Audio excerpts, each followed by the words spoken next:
402-534-1919. That's home to 402-534-1919. Advanced Medical Imaging is the largest radiology group in Nebraska, located in Lincoln at 7601 Pioneers Boulevard. At Advanced Medical Imaging, they utilize state-of-the-art technology and blend it together with their compassionate, skilled team to guide you through every step. Whether it's an MRI, CT scan, or X-ray, their precise diagnostics help your doctor deliver the best care plan for you. Choose clarity and comfort in your life by choosing Advanced Medical Imaging, located at 7601 Pioneers Boulevard and online at amimaging.com. Psst. You know what's better than waking up early to go to the airport? Sleeping in. Lucky for you, the lines at the Lincoln Airport are so short and our service is so fast. You won't need to sacrifice precious beauty sleep to get here hours before your flight. So, go ahead, sleep in. You deserve it, and choose the airport that helps you relax. LNK, make flying easy. You grew up on cereal for breakfast and you graduated into drinking coffee at some point as an adult. Now there's a place in Lincoln where you can stay caffeinated but eat like you used to. Control Coffee and Cereal Bar brings Saturday morning vibes to every day with locally roasted specialty coffees, Lotus energy drinks, and tons of breakfast cereals with toppings. And did we mention they have video games to play while you're there too? Control Coffee and Cereal Bar open 7 a.m. to 5 p.m. Monday through Friday and 8 a.m. to 3 p.m. on the weekends at 15th and Pine Lake. Your home is your empire. Protect it with Empire Fence. Get a free instant quote with the online estimating tool at empire-fence.com. See an upfront estimate with no hidden fees. An Empire Fence can provide privacy and improve the appearance of your home. Keep kids and pets in or out of your yard. Increase security and add value to your property. Visit empire-fence.com now to view the stylish and maintenance-free possibilities for your home and get a free instant online quote. Let Empire Fence protect your empire. Nebco is hiring CDL drivers for ready-mixed concrete in Lincoln. With 3 plants across the city, there are plenty of opportunities to start or grow your driving career. They offer great pay, medical and retirement benefits, paid time off, and they cover the cost of CDL training. Apply today and receive a $2,500 hiring bonus. Since 1908, it's the employees that have formed the company's solid foundation. Start your career today with ready-mixed concrete. Visit nebcoinc.com. That's nebcoinc.com. Fleet Feet Lincoln is excited for the upcoming spring season and the warmer temps, and they want you to get outside and be active. Fleet Feet's Fit ID process takes a free 3D image of your feet to help runners and walkers alike find comfortable tennis shoes and inserts that ease pain associated with plantar fasciitis, bunions, and more. Get back on your feet this spring with a trip to Fleet Feet, open 7 days a week at 77th and Pioneers. Give your furnace a break with the help of Heartland of Nebraska Windows. Heartland of Nebraska Windows offers a free estimate, full window replacements, all vinyl triple pane windows, and a lifetime warranty of everything, while still keeping their prices affordable. Sounds too good to be true, right? Heartland of Nebraska Windows is locally and family-owned with their own team of installers. Give the window experts at Heartland of Nebraska Windows a call today at 402-430-3852 or visit them online at heartlandofnebraskawindows.com. Elevate your home or business with the help of Heartland of Nebraska Windows today. Spring sports are here and it's time to upgrade your equipment. But don't go rushing to your big box store. Play It Again Sports is your place to go for all spring sports equipment for baseball, softball, golf, and disc golf. Play It Again Sports has quality, slightly to gently used equipment, and 50% of their inventory is actually new equipment. And don't forget, buying from them is a great way to get new products with great discounts by also bringing in your used items for store credit or cash on the spot. Play It Again Sports at 48th and Vine. A lot of businesses say they're family focused, but when tough situations in life arise, the business wants anything but your best interests. James Enterprise Incorporated is hiring, and they will always treat their employees like family, just as they do their customers. James Enterprise Incorporated is hiring Class A and B CDL drivers, a shop tech, and a diesel mechanic. If you're looking for a career with a company that goes above and beyond to value you and your family, apply today at jamesenterpriseinc.com or call 402-432-6740. Coming at you live from the heart of Lincoln, America. This is the Don't Punt Hour with former Nebraska receiver. Throwing over the middle, completes the pass. He's got speed to the end zone. Touchdown. 45 yards. And return specialist. This time he beats the kicker in one more. DeMornay Pierson-El. Not only does the sideline have confidence in Pierson-El, but Pierson-El has confidence in Pierson-El. On 93.7 The Ticket and theticketfm.com. All right, welcome in. Don't Punt Hour. Harrison Arns on the ones and twos. As always, we got DeMornay Pierson-El joining us on the Allo VIP line, where they understand the importance of exceptional service with a local heart. DeMornay Pierson-El, how's it going on somewhat cloudy, somewhat rainy here, and now it's sunny in Lincoln, Wednesday night? It's going well. Just enjoying the day, honestly. It hasn't been a bad day at all. Yeah, no, it's been pretty nice. We're going to have some storms. I was looking at the radar. It looks like we're going to be in a thunderstorm for like 5 days straight here. So we got a little bit of sunlight now. Enjoy it. Speaking of the weather, just a quick note. We do got Royals on the brick and mortar, hence why I want to bring it up with the weather. That being said, the game's delayed right now. We'll see how this progresses. Looking at the radar, they might even just cancel it, but they might try really hard to extend this thing because of just the amount of storms that are being crossing through the Midwest here. So keep an eye on that. You can always listen to us on the Facebook, YouTube, X, Allo Channel 961, and the Ticket app. And for everybody wanting to listen to Royals baseball on the brick and mortar, just hold on to your seat. This could be one of those delays where they wait, knowing what the rest of the forecast throughout the rest of the week is going to be. With that being said, Morning Pierson-El, let's start off talking some NBA basketball. We're a couple games in in the East and the West here, and we'll go through yesterday's games as well as just give an update on where the series sit at. And this one's exciting for me anyways, because Tyrese Halliburton and the Pacers, they didn't just win game one. Now they went out and won game two as well. As of yesterday, they win it 123 to 115. And I say that 123 with a little bit of emphasis because that's when you get to the playoffs. If you're scoring 120 plus points, you're doing a really good job at having a high-flying offense, and that's exactly what the Pacers do. They don't really give too many damns about the defensive side of things. We saw it last year. It is one of the fastest teams in terms of going up and down the court and how often they shoot it. Tyrese Halliburton, I'm curious your thoughts on him, but just overall on the Pacers, leading the Bucks right now 2-0, and I know our guy, Doc Rivers, that seat's going to be getting a little bit hot again. I called it. They were the Pacers are playing with a different type of pace and aggression. They're a sneaky team. They're playing together better.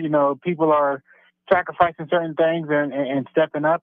I understand. Dames haven't been playing and everything like that. But if it continues to go this way, you would have to think something is coming forward. Doc, he can't, just sit there and not expect anything. Well, Dame played 37 minutes yesterday, and he finished the game with 14 points, 7 assists, 3 rebounds. Wasn't a great day for him. Giannis was phenomenal for him. He played 40 minutes, all 40 minutes, 34 points, 7 assists, 18 rebounds. But then when you go to the Pacers, and this Pacers team, I think you and me saw it last year where we were a little bit more high on the Pacers, and a lot of people just had a lot of heat towards them because it's like, oh, you beat the Knicks because of injuries. There's always the flip side of that. What if the Pacers are just actually good? And they're doing that again this year. Maybe they don't have the biggest superstars, but you're looking at a roster with Pascal Siakam, who got a ring up in Toronto with Kawhi Leonard. That's when he really popped onto the scene, I think, for a lot of people. Just a really good, lanky, skilled player.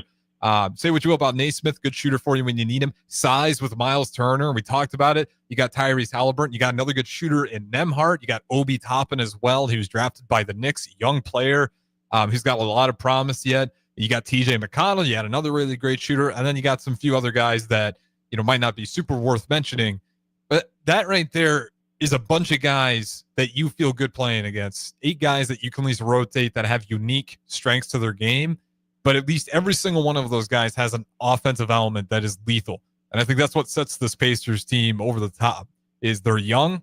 All these guys have really good abilities to score in their own unique ways. You can't just simply try to force a style upon them because they got a bunch of different ways to counter it. And one of the best ways to counter it is, again, just speed. Their youth and getting up and down the court, wherever you want to set up defensively, the way they move that ball, it just gets to a point where it's really hard to counter it.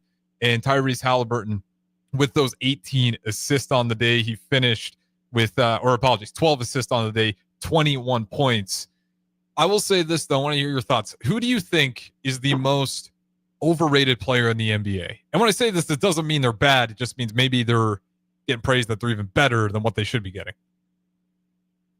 Ooh, overrated. Yeah, because NBA players had their own poll on this, and I'm going to go through the results with you. I'm going to see if you're surprised at all.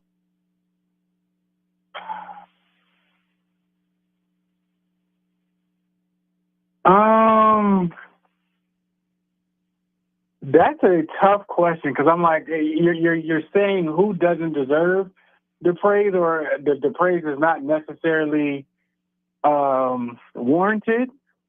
Oh, you making me think about this one. It's a tough one, right? I'll throw mine out there first. LeBron. No, I'm just kidding. LeBron, you can't call him. He's 40 years old, and he's just going having once again a unreal year. I think maybe a guy who is, in terms of being overrated, maybe it's not the case anymore, but I'm going to throw Trae Young. He's good on offense, yes, but he has so many liabilities in other areas that I just don't see it with him. Well, if you throw in him, then how could you not throw in James Harden? You could throw in James Harden, but at least with James Harden, I got some size there. They both have effort problems on defense, and if I have to give it to one guy, I'm going to give it to Trae Young. I don't know if you caught their last play-in game, but their last few possessions were, I know it was going to be a tough ride to get back into the game, but it's still certainly a game if you wanted it to be one. And Trae Young was nowhere to be found on defense. I mean, quite literally walking to defenders. If I was one of his teammates, I'd just be furious because multiple times guys are. Go ahead, yeah. I got one. Tyler Hero? Ooh, that's a great one for the Heat. Yeah. Yes, he's just honestly, like, since the situation with Jimmy and all that stuff has kind of been happening, he hasn't shown up. He hasn't really done it, and I know he was coming back from an injury and everything like that. But, you know, when they were on those playoff runs, he was doing a lot. He was popping, and now all of a sudden it's just not the same. So I think that's what I said. You had me stumped. You had me thinking, but I'm gonna go with Hero. Yeah, it's actually a good one. That is not a name I've heard very much, but you know, I don't know if I put him number one, but he's certainly up there just because you maybe thought, so. Yeah, you had some more expectations for him, especially when Jimmy Butler left the scene. It's like, all right, you might be one of the best offense players. He was, you know, being groomed to, you know, take over and whatnot, and it just hasn't been that. Like, it's just, like, I mean, I don't want to say, another person on the Eastern side, I don't want to say Embiid, because I mean he's been hurt and everything like that. What's the dude that the Warriors traded away that Draymond punched on? Jordan Poole. He's fell so far from Earth. I think he was overrated for him to get his contract and everything like that. I mean, it was just people was drinking the Kool-Aid. So I think he's overrated for sure. He's been to DC on his own and everything like that, and you don't even hear about him. I think when I think of like Kyle Kuzma and Poole, when they got to the Wizards, the ratings caught up with them in real time.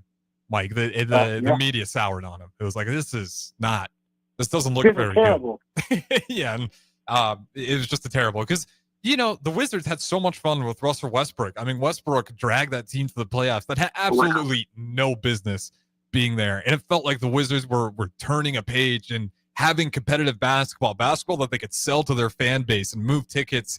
And it just kind of blew up in their face with some really bad moves. Like Westbrook made it exciting again, and they just pissed it away. You know, the Wizards have, for whatever reason, have never been able to figure it out. Like, do you remember the John Wall era? They were one of the most hyped teams, and I'm forgetting they had a really good center as well. It might have been Gortat, I believe was their center at the time. Really solid, and they just never did anything with it. And John Wall was also one of those careers that just kind of fizzled out over there with the Wizards because not much came out of it. So he got hurt. He was dealing with injuries, I want to say, after year 5, you know, year 6, 7, and 8, you know, he was on the struggle bus. I mean, it hurt the city to see John go.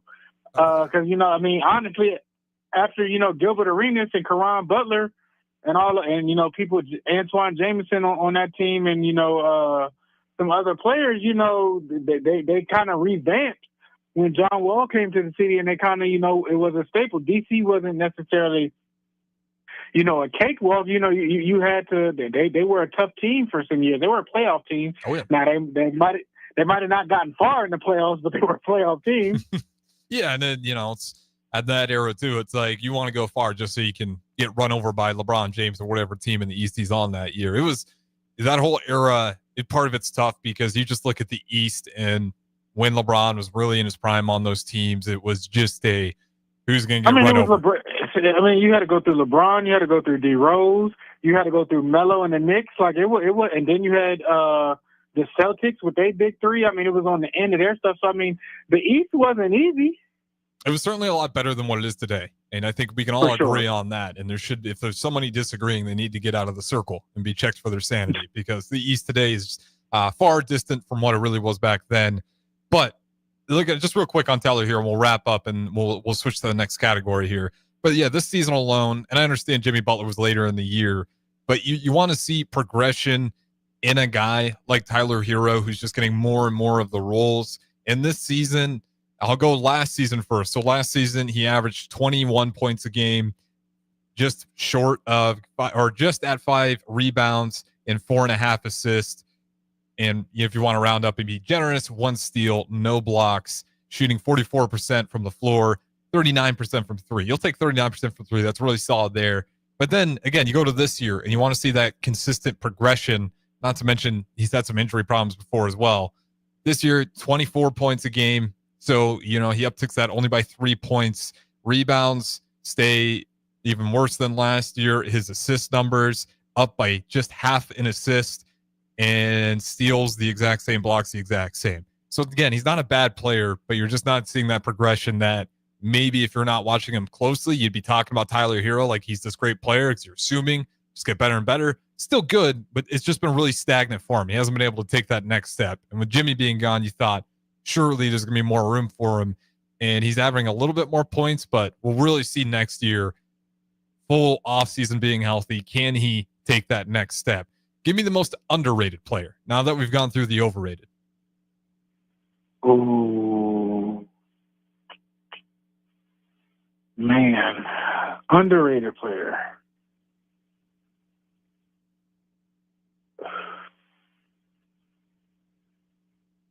I'm not trying to pick a superstar because I don't feel like that's. I don't feel like it's fair. The target's always going to be, you know, when superstars back and everything like that. Honestly, like, and to kind of wrap up with even his like playoff performance and everything like that, I've always thought this player has always been underrated. Wherever he's been at, you know, he's been, when healthy, he could get a bucket at any given time, and that's Julius Randle. Like I like his game a lot. I like what he brings to the table. He's not a soft guy. He plays with the toughness from when he was with the Lakers to the Knicks. At each spot he's went to, he's carried, you know, the torch with certain things and everything like that. So I definitely think he's underrated for sure. That's a good one. I'll stick with the same guys then. I'll go role player as well too. Give me Jarrett Allen. He's okay. Oh, he's been when he was on the Nets, it was like a no-brainer. Whoever gets this guy has got an elite rim protector, and he's not like Rudy Gobert. I'm not just trying to take shots at Rudy Gobert here, but he's a lot more mobile. He's up and down the court. He's an instant lob threat, and his offense is even better than Gobert. And again, with the age thing, you're much rather take your chances with Allen. And I think if you're going to look at the metrics, Gobert's still going to be the better defender, but it's not like he's such a wide margin. Jarrett Allen has been such a excellent player for really since he ever got to the league, and he stayed that way, but he never gets talked about as like one of those bigs that if you got to go face, it's a nightmare. He's a phenomenal center that the Cavs were genius to go ahead and pick him up. And now you look what the Cavs have. I mean, the Cavs are running through teams, and Jarrett Allen's a huge part of that. Again, just his rim presence and his ability to get up and down the court. It's one thing to have a center at that size who's elite in half court. It's another thing to have a center who on a fast break can catch up to a guard from and get a block from behind. I mean, he's just mobile. He's not like electric fast, but it's just the hustle out there and his ability to read those breaks. So I'm going to throw Jarrett Allen out there as an underrated player? Anyone else that comes to mind?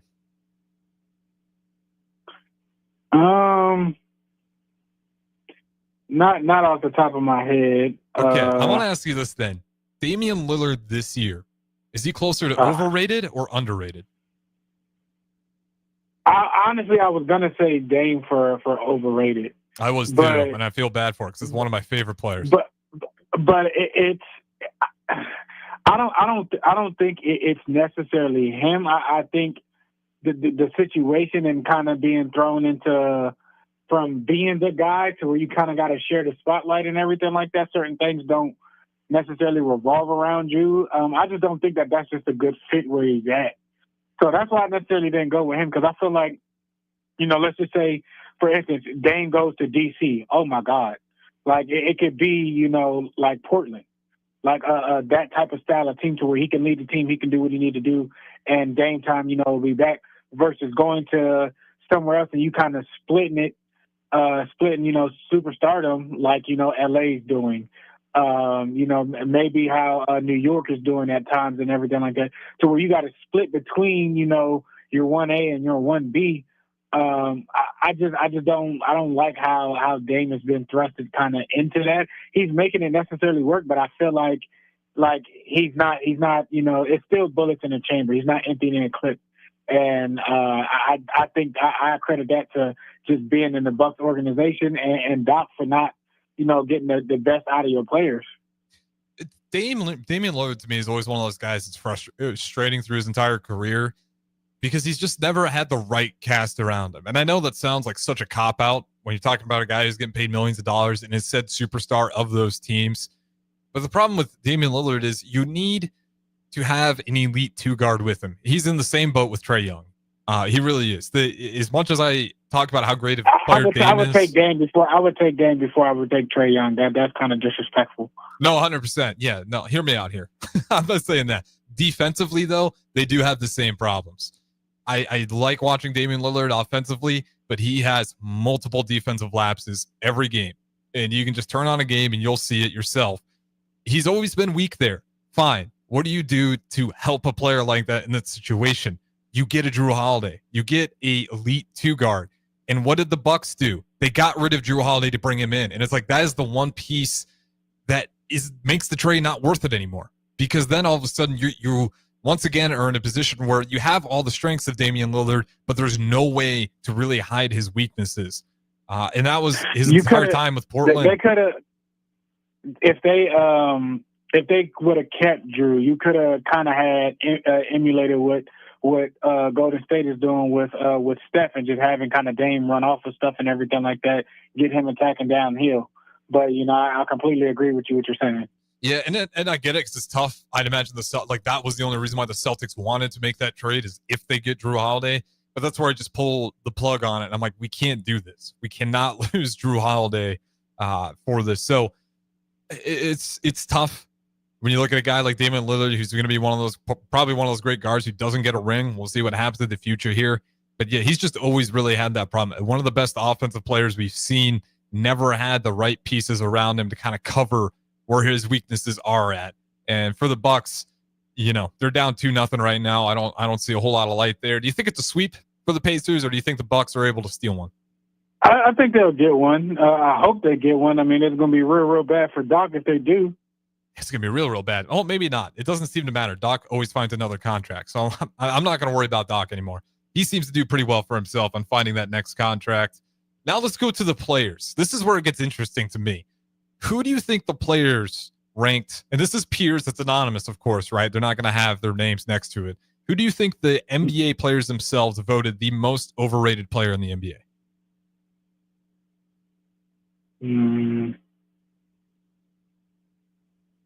Couldn't tell you. Tyrese Halliburton. I could not. That blew my mind because when we were doing overrated or underrated, I wanted to throw Tyrese Halliburton in there as one of the underrated players just because when I read this, and the guys in the league don't fully respect his game. I wonder what do you think about Tyrese Halliburton's game that, maybe he's overrated? When I look at the stats or when I watch him play, he looks like a phenomenal player, and I don't fully get how he's number one on that list. it's not your conventional. It's not savvy or anything like that. It's one of those annoying type things. It's like a gnat. He's like a gnat consistent to where he's always like bothering you. So I think like the style of his game, and then being in Indiana, not a huge market or of anything like that, and then I think just the stuff with the Olympics, because I don't think he played much either in the Olympics at all either. I mean, him and Tatum. Yeah, no, they didn't at all really. So I mean, it could be kind of that. I can kind of see it. Like I said, it's not smooth. It's not silky. It's not it's not exciting. Like it's a little gritty. It's a little trotting along. It's just not. There's no excitement necessarily like to it. So I can see them saying that. And to your point, a lot of his assists, you kind of just look up and you're like, what? He's got 10 assists already? How? They move the ball. Like I said, their whole emphasis is just up and down the court. So he gets a lot of easy assists, not because he doesn't deserve it, but he's pushing the ball out so fast that it's one easy drop off or kick out to the three. And he racks up a lot of assists that way. So again, it's not flashy. It's just him pushing the ball. And it doesn't always that. It's not like Lonzo or LaMelo Ball when they push the ball and they're throwing half court lobs. It's just like really subtle, good plays. And that at the end of the game, you look up and he's got typically pretty close to a double-double or a double-double with those assists and points total. Number 2 and number 3, you got any guesses there, or do you just want me to give them to you? Go ahead, give it to me. Okay, this one, no surprise here. You know how the league feels about him. Rudy Gobert is ranked most overrated, second place for the most overrated player, voted on by peers. I can see that. I mean, he really doesn't, for as big as he is. It's like, bro, you have to be way more dominant. Like, he's a finesse dominant. He's not really a presence with stuff and everything like that. He's not your Shaqs, your Yao Mings or Dwight Howards and everything like that. It's very unconventional and it's annoying. Yeah, and I always say this about Rudy Gobert is the one thing that drives people insane when they watch him is there'll be times he'll be matched up with a big mismatch. It'll be a shorter guard or a shorter forward or even a center who just doesn't really have the size to deal with Rudy Gobert. Instead of just a quick, one dribble, put your foot down, and go up. It's just a whole lot of trying to get into his bag, baby hooks, and it's like, what are we doing here? You got a massive size advantage. That's just got to be 1-2, put it in. That's when you look at guys like Shaq back in the day. You can look at guys like Tim Duncan. It's like there's no thought process in it. They feel the mismatch, and it's just an immediately attack to the hoop. He has so many of these shots where it's like he's trying to baby hook, and it makes no sense when he has like these massive height advantages in some of these sets. The offensive part of his game is what's always going to put him at that list. And then the amount of defensive awards he's won, being defense player of the awards, that also hurts him a lot because I think players, when they see that award get handed to him as many times as it has, or at least be in the vote for it, it puts a bad taste in their mouth because they maybe just don't feel the same way because when it gets to playoff time, it doesn't always feel like he has that defensive player of the year presence. And then when you look at a guy like Anthony Davis, like defensively, I'm much more of a fan of how AD plays defensively than Rudy Gobert. And that's just AD's ability to be a little bit more mobile. So I can kind of see where that comes from is he gets that award candidacy so often that maybe it just rubs players the wrong way. Now let's go to players that got some praise.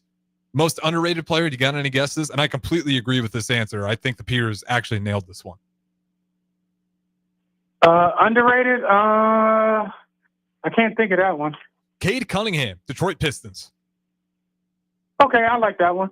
Yeah, small market guy, doesn't get a whole lot of limelight, but he was part of that just agonizing year with the Pistons last year. We're only on the verge of having the worst losing streak in NBA history. I think it was over 25 or even 30 games at one point in time? It was getting close. They tied it. They did not claim it themselves, though, so that's a big thing. They just tied it.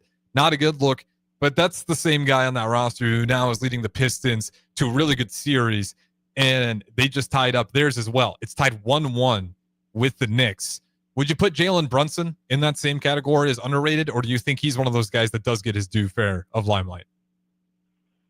No, I will put Brunson in that. I would like him to be more healthy, but when he is healthy and on point, he's doing things differently. So I definitely will put that. And then this one, if this surprised me, they throw Shea Gilgeous-Alexander on there. As underrated? Yeah. That's crazy. I think it's the Jokic and to be clear, he's not second place. He's not third place. He's towards the bottom. I don't know if it's just you got a bunch of Jokic fans, but he's on the ballot. So there's a few players I think that actually voted him on there, which I thought was pretty strange. Maybe it's the free throws. Second and third place, Derek White and Norman Powell finished second and third, which I can see that. Derek White's such a consistent, great player. And then Norman Powell, you rarely ever hear about Norman Powell. And he's been phenomenal pretty much all his career. Just, again, really steady role players there. So those not so interesting, but I agree with them. And then the two guys that got praised, who do you think's voted to be the star of the league in 5 years? Pierce poll. Star of the league in 5 years? Face of the league, I should say. And don't think too hard on this one. And it's somebody that's not already, like, rising to the ranks? It's somebody who's rising to the ranks, yeah. Probably what's the kid on the Rockets? Jalen Green? Not Green. Think South. Wemby?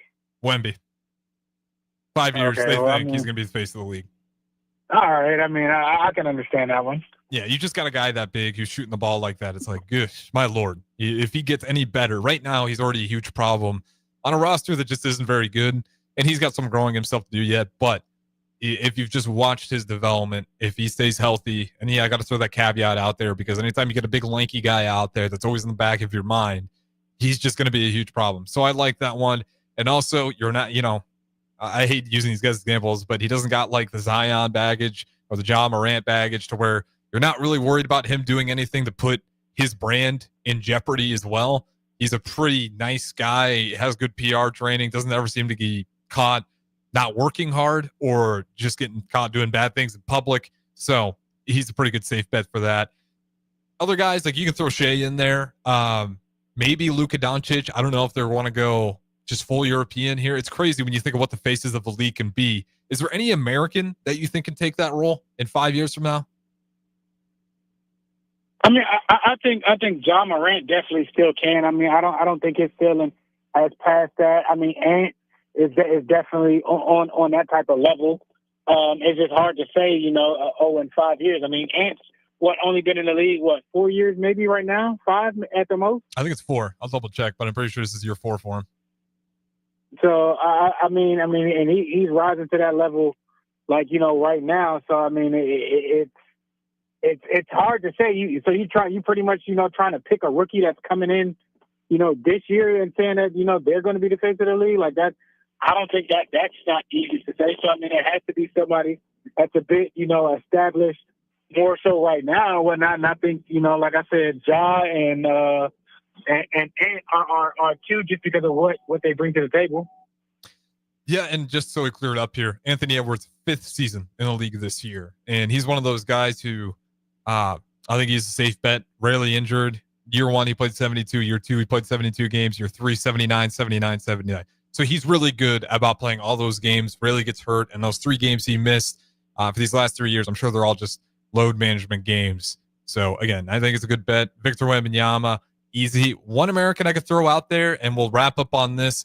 LaMelo Ball, if he gets out of Charlotte, he is such a good player that he's in the same boat that. Where do you want to send him to though? Not Charlotte. Where then? I mean, because Charlotte is not going to let him go, and they're going to pay him, a couple Brinks trucks. So I mean, he's not leaving unless it turns into a Jimmy Butler situation. Yeah, that's a tough part for him is he's got to find, the Charlotte Hornets would be fools to get rid of him. He's just, same boat as like Cunningham. It's a tough boat when you're in those small markets to get the limelight you deserve. So he's one of those guys where I just hope he gets out. I don't know if he will. Get him to Miami. I think Miami would be nice. Miami would be great for him. Going at it. That you just need to pair him with a really great center. Worst franchise in the league, Charlotte Hornets.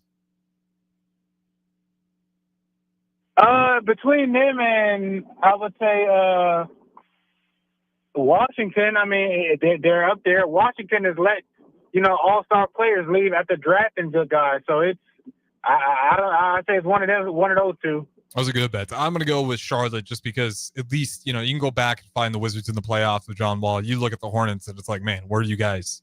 You guys even exist in the league for some of these years. So that being said, we'll throw this break. I know we went long on the first one. We'll talk some NFL. Some teams with some high draft picks are already calling, maybe putting them on the table, seeing what's out there.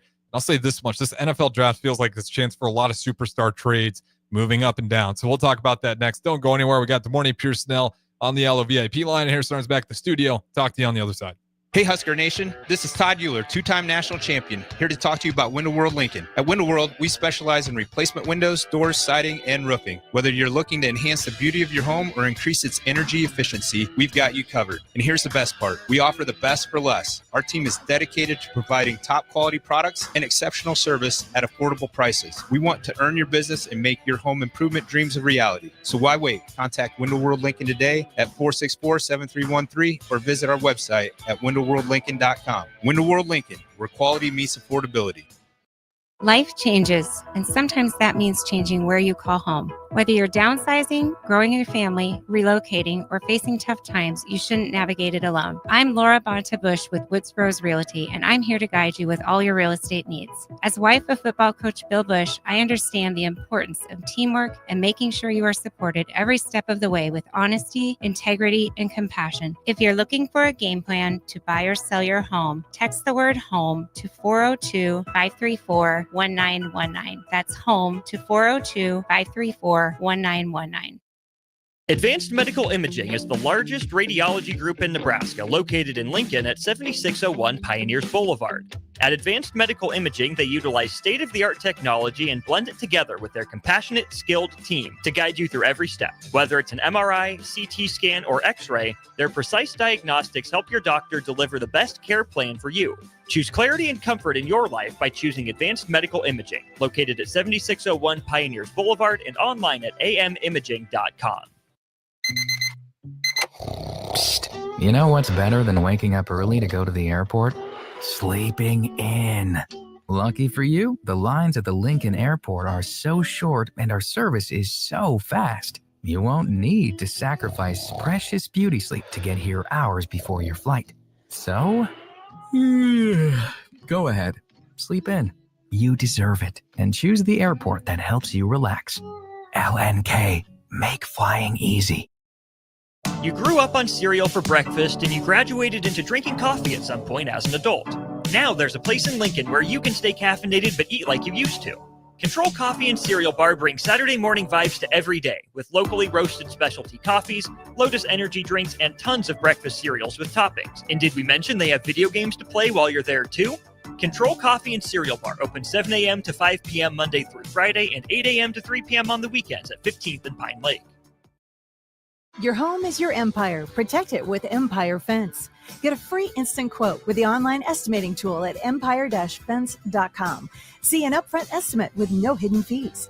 And Empire Fence can provide privacy and improve the appearance of your home. Keep kids and pets in or out of your yard. Increase security and add value to your property. Visit empire-fence.com now to view the stylish and maintenance-free possibilities for your home and get a free instant online quote. Let Empire Fence protect your empire. Nebco is hiring CDL drivers for ready-mixed concrete in Lincoln. With 3 plants across the city, there are plenty of opportunities to start or grow your driving career. They offer great pay, medical and retirement benefits, paid time off, and they cover the cost of CDL training. Apply today and receive a $2,500 hiring bonus. Since 1908, it's the employees that have formed the company's solid foundation. Start your career today with ready-mixed concrete. Visit nebcoinc.com. That's nebcoinc.com. Fleet Feet Lincoln is excited for the upcoming spring season and the warmer temps, and they want you to get outside and be active.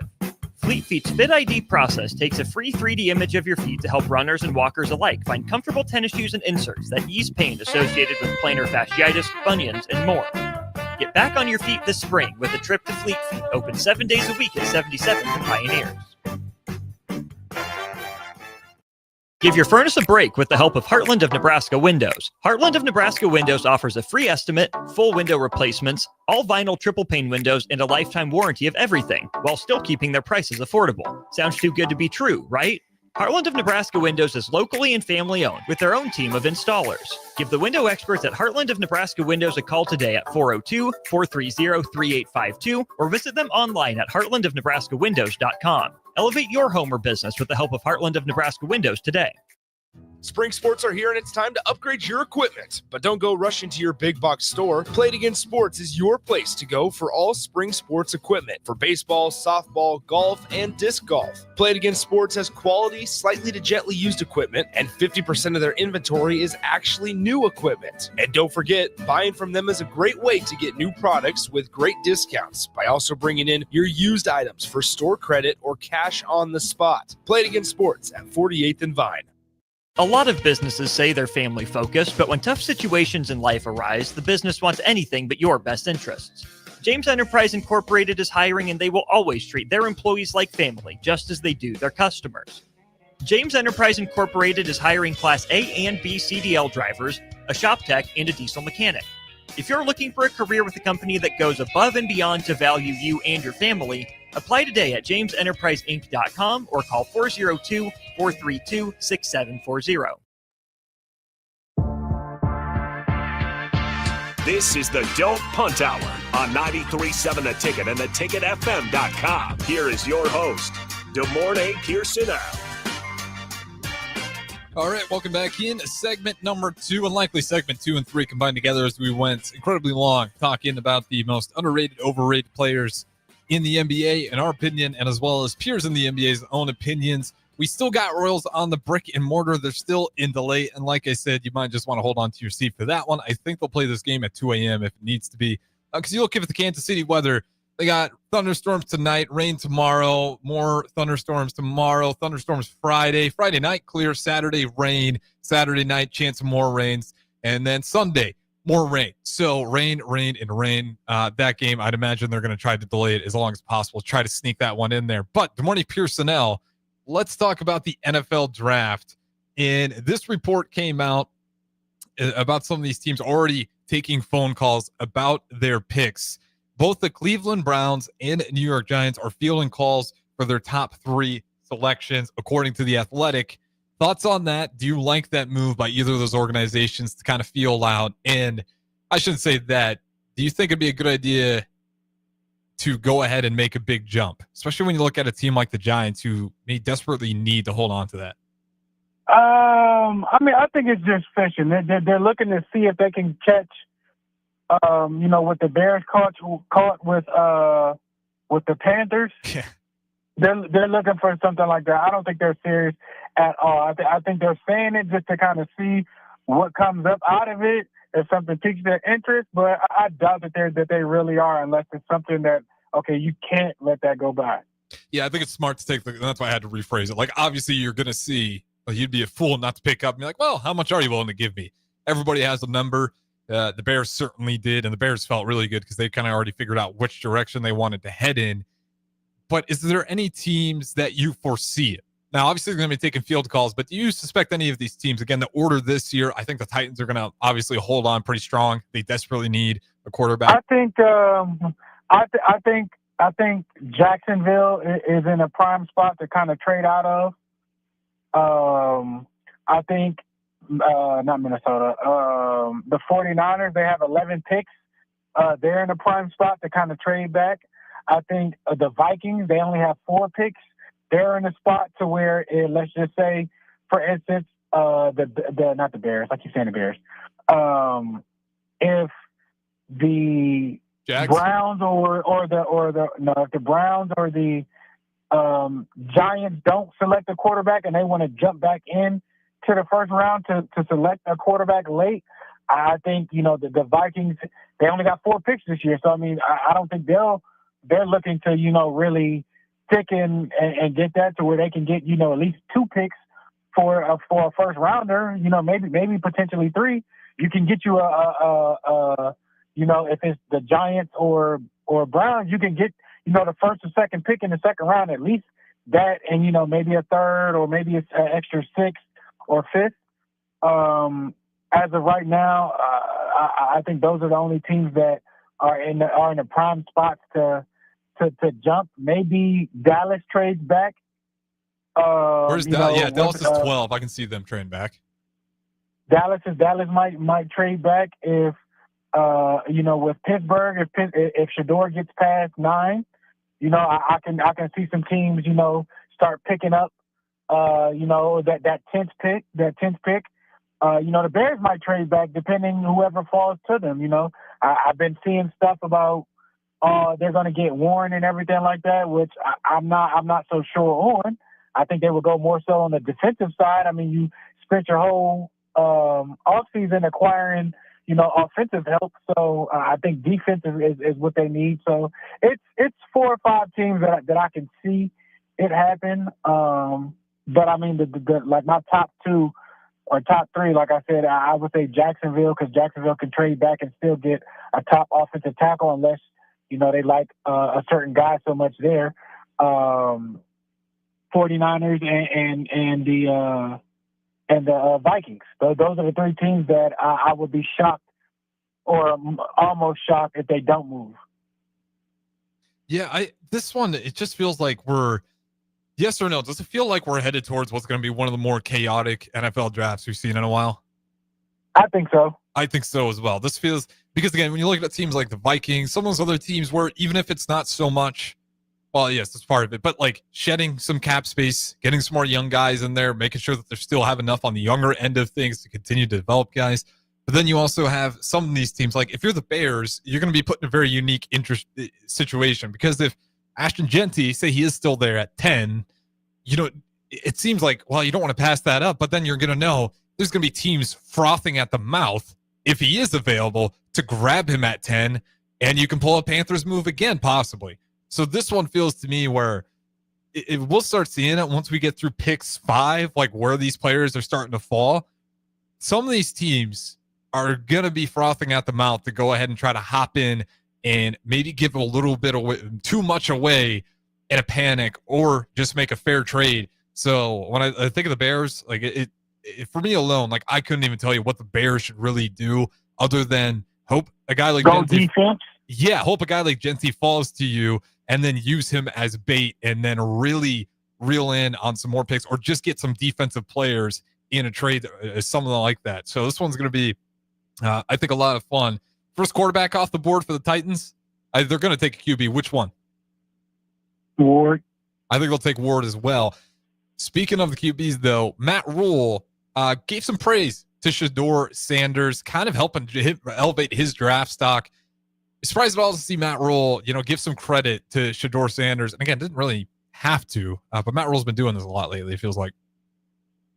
No, I'm not surprised or shocked at it. Like, I don't know why people are bashing the man or trying to pick him apart. I don't know if it's just flat out hatred because of the name and his father, but certain tangible and certain things that he does bring to the table, that you rather your quarterback have those type of tangibles than, being soft or being, not confident in things and whatnot. So, I mean, he's a heck of a player for a reason, regardless of what, people have dealt with it, what people say, but also what he was working with. That offensive line necessarily wasn't, the best. And he still, had over 4,000 yards. He still threw over 30 touchdowns and then whatnot. So I don't get how people can not look at the facts.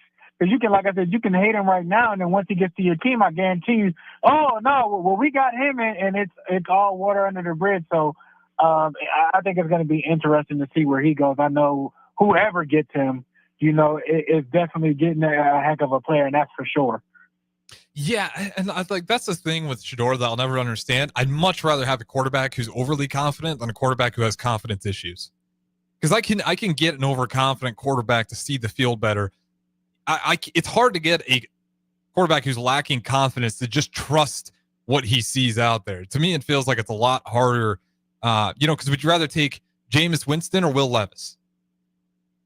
I'll take Jameis. Every time, even though he's got the turnover issues, at least he's got the confidence and the leadership out there. You throw Will Levis out there, and I know it's an unfair comparison just based off of the age difference, but even if you compare them both, year one, you're going to go with the guy who's got the higher ceiling, who's not afraid to take chances, as opposed to the guy where you're like, I'm not even sure if he feels comfortable yet in this pro league. So I never fully get that with Shador. Maybe it's the watch. He is a lightning rod of media. There's just going to be athletes that come around. He has aura. So whether or not that aura makes you uncomfortable or you compatible with it and you like it or you don't like it because of things and everything like that, whatever room he walks into, it's going to be something. Now, the people that are in that room, now you have to be confident in yourself with your knowledge in football because he's going to be on things. Now, you can take that as a wrong thing if he's correcting you or asking certain questions because you might not be in depth to him. That's not a knock on him. You know what I'm saying? It's just he might be a savant of the game. So I just find it funny that, he interviewed this and this bad and everything like that. And it's just like, man, like his father has taught him to be professional regardless. Now, when he walks onto the field and everything like that, does that come out? But if Baker Mayfield was doing it, we love that about him. But yet, Shedeur has his own antics and own things, and he's too cocky. When that wasn't the thing about Baker. Baker was the underdog. He grind for it all, so it's okay, for him to flaunt or do certain things or say certain things, and yet he gets loved and praised for that. And Shedeur is not even half of the antics of that, and it's he's getting bashed, which is crazy.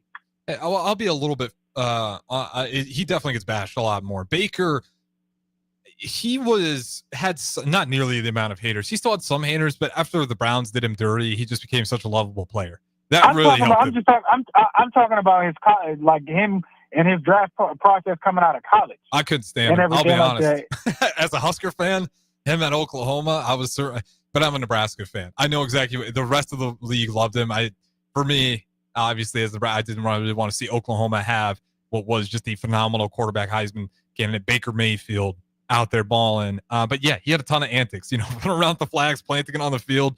Didn't quite get the same group of haters that Shedeur does. And it's the same thing. And yet, like I said, it's, he can't do this and that. If Baker Mayfield, and Baker Mayfield may be like a little bit bigger, a little bit more stockier, but if Baker can play in the league at 6'1", Baker not 6'2", Baker not 6'3", Baker's a shorter quarterback. If he can do it, you telling me Shedeur can't? If Kyler Murray can play in the league, you telling me Shedeur can't?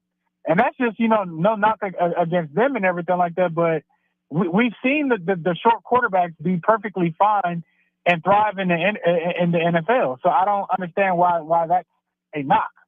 Yeah, and some of the stuff too coming out, it feels like politics for the draft order, right? Like you're trying to slam guys hoping that they actually end up sliding to you, and you're trying to, because this came out. That's a real thing. Remember last year what happened with the 49ers. The 49ers released 2 different draft picks to see who was elite, and I can't remember who at first was, but Ricky Pierson-El was the actual pick, but somebody else released the other guy, and so that they definitely have antics to try and, get people to show their cards. Well, this comment that came out, and it was on NFL News. It was all CBS. You can go find it on a bunch of these sports outlets. This came out, and it was a off media source, right? It was, quote, private conversations. And this is according a quarterback's coach for an NFL team with top 7 draft pick reportedly said Shedeur Sanders came across as a brash and arrogant during his team interview. To me, that sounds like he has pick number 7, if that's true at all. Like, you don't say that. If you have pick number 7, I think maybe you go ahead and say that, hoping he falls to 7, and 1 through 6 read that same thing. You're like, maybe I don't want Shedeur. But to me, that all feels like we're just playing games here, hoping that he slides, because Cam Ward, Shedeur, like, if you don't want Shedeur Sanders, assuming Cam Ward goes 1, Jackson Dart's the only other guy I maybe throw out there, but I'm still taking Sanders every time. And it's not close. It really isn't. It's significant for me anyways. Like, is there a chance Dart becomes phenomenal? Is there a chance that we're going to have a, Mr. Irrelevant? Of course, there's always that likelihood. But again, if I had to put money on it, I'm going with the guy. I'd probably still take Cam Ward 1, but like I said, I don't think there's a huge gap between either of them. I think with Dart, it's going to be, the right system. He has to get to the right place. I honestly think with Shedeur, it's not going to be necessarily that I think he's going to thrive no matter the situation, because I mean all eyes are going to be on him, and he has to. You know what I'm saying? I think he has a different type of external motivator than some of these other quarterbacks. You know, so if Dart goes to like if he goes to like the Rams, you know, then it's like, okay, a little bit different. Coaching guru and everything like that. If Shador goes to the Saints with a Super Bowl winning coach that, you know, the last 3 quarterbacks that he has fixed, you know, there's no telling what Shador can be, because he's a prolific quarterback. Like he can make all the throws. He's going to be smart. He's going to know where to go with things. So, like I said, it's just crazy that people forget about certain things. Yeah, and especially when it's going to be just curious to see how these quarterbacks, because I do think it is certainly a weaker quarterback draft class. So once you get through, like I said, those 3 guys, I think the rest of the NFL scouts are going to be really searching to find some good QBs, or try really hard to jump up. I think the next 3 are very, very good quarterbacks, but I don't know if they're. I don't think they're top. I don't think they're second round draft picks. Kyle McCord, I think he's a real good quarterback. Howard, I think he's really, really good. And then Ewers. I mean, I didn't really watch too much of Shuck, and I know his combine really hurt his stock a lot. Is where I don't know if that's just, you know, a bad day for him, but that's where he really fell off. Was his combine was tough for him. I don't think he's that bad of a player, but he certainly had a bad day. And I don't think people realize exactly like what happens at the combine. You know, that they get you up early, you do the lifting and everything like that, and then come right to throwing and everything like that. So I'm not. It could have just been a bad day, but I mean, with some of those guys, like I said, they're all ballers. You know, that 3rd round range for the next 3 quarterbacks. I mean, I can definitely see that. And real quick, as we wrap things up here, we'll go full circle on NBA once again. Rockets, Warriors. That's the last game tonight, 8:30. Once again, the Rockets host, but didn't seem to matter for the Warriors. First time they hosted, and Steph Curry went nuclear. Game 2, who do you got? Can the Rockets just win one at home? Otherwise, they think it's a wrap on the series. Oh, I think it's going to be a close game, and I think it's going to come down to the last few possessions. I want the Warriors to win, but I think the Rockets will pull out this one. Okay, I like it for the Rockets. I mean, it'd be brutal to have that. They had a bad shooting night. You know, their guards weren't really on and weren't really hitting. So I think you'll get a better effort from them. Absolutely. I'm going to still go Warriors. With that being said, though, we got to wrap things up. We got Off the Field with Kendall Lanier coming up next. And tomorrow we'll have Demorne Pierson-El. Again, we'll talk some more NFL draft, as well as talk about some of the Huskers being involved in the draft. Demorne Pierson-El, appreciate it as always. We'll do it again tomorrow. Off the Field coming up next.